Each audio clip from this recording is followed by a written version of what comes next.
आदि मध्य अनंत ब्रह्मांड भुवन रसातल में रूप और में वास करता हुआ हर आत्मा को मेरे बड़े लोग को आदि मध्य अंत का सिर झुका के भाव प्रेम से प्रणाम और छोटे लोग को आशीर्वाद। प्रभु को हम सब लोग मिलकर शरण पाते, हम सब समान है।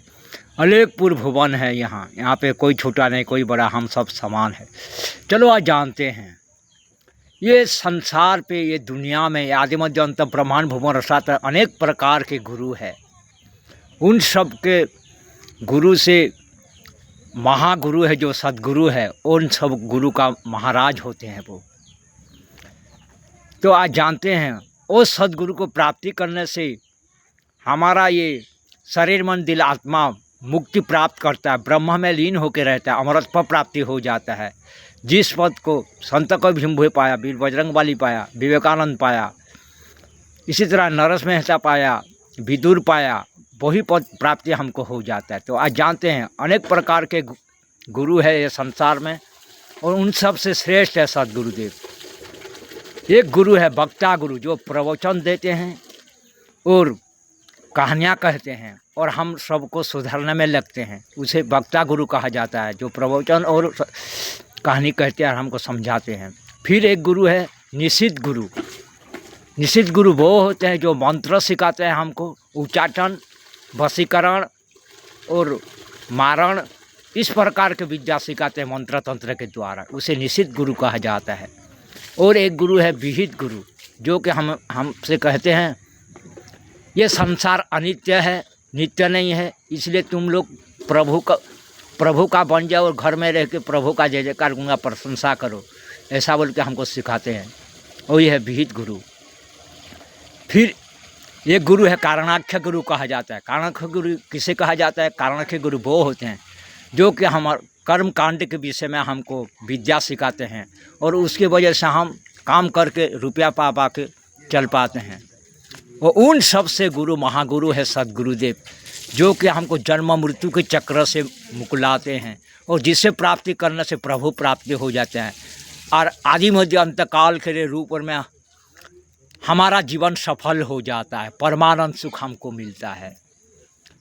जैसे कि तालाब, कैनाल, नदियाँ, ये सारे हैं दूसरे सारे गुरु, लेकिन महासागर जो प्रशांत महासागर है ना, जैसे कि ये सबसे महासागर है, बड़ा सागर उसे कहा जाता है, इसलिए ये सारे गुरु से बड़ा गुरु है सदगुरुदेव, जिसे प्राप्ति होने से जीवन हमारा शरीर मन दिल इंद्रिय सब परमानंद सुख पाता है और कुंडलिनी जागरण हो जाता है, हमको प्रभु प्राप्ति हो जाता है, सारा कुंडली को हम विजय प्राप्त कर लेते हैं।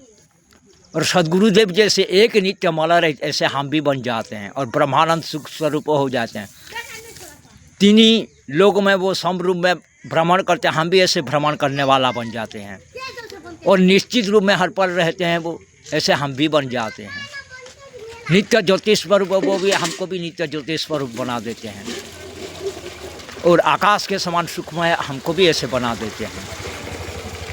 निरोग निर्मल अचल अटल आनंद स्वरूप हर वक्त स्थिर रूप में रहते हैं, ऐसे हमको भी वो बना देते हैं। तो इस सदगुरुदेव के महिमा आज हम लोग जाना। जो सदगुरु है ना वही ही शिव है, वही विष्णु है, वही ब्रह्मा, वही रामकृष्ण बुद्ध शिव बजरंग वाले अलग महिमा है। जो इसे प्राप्ति कर लिया उसे प्राप्ति कर लिया। इसलिए सदगुरुदेव ने कहा है जो गुरु को अमान्य करता है, गुरु पत्नी गमने का पाप का अधिकार होता है, वो सह जन्म तक चांडाल जन्म लेता है, फिर कुत्ते के जन्म में लेता है, फिर पागल होकर भ्रमण करता है। इसलिए गुरु को कभी भी अनादर नहीं करना चाहिए। गुरु से बड़ा कोई तप नहीं है, कोई जप नहीं है, कोई दान नहीं है, कोई तीर्थ नहीं है, कोई व्रत नहीं है, सदगुरु के चरणों में ही सब समाया हुआ है।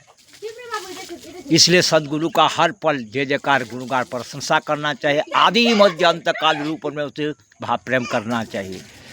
जो नर नारी सदगुरुदेव को छोड़ देते हैं वो नरक में चला जाते हैं, लास्ट समय भी जो छोड़ देता है वो नरक में चला जाता है। 84 लाख जन्म जन्म मृत्यु कर्मफल भोगने वाला, देने वाला, दुख पाने वाला वो बन जाता है। जो गुरु के चरण में आदि मध्य अंत का रूप में हर पल समर्पण होकर रहता है वही उद्धार हो जाता है, ये भव सागर से ब्रह्म में लीन हो जाता है, अमृत परम प्राप्ति कर लेता है, माया से मुक्त हो जाता है।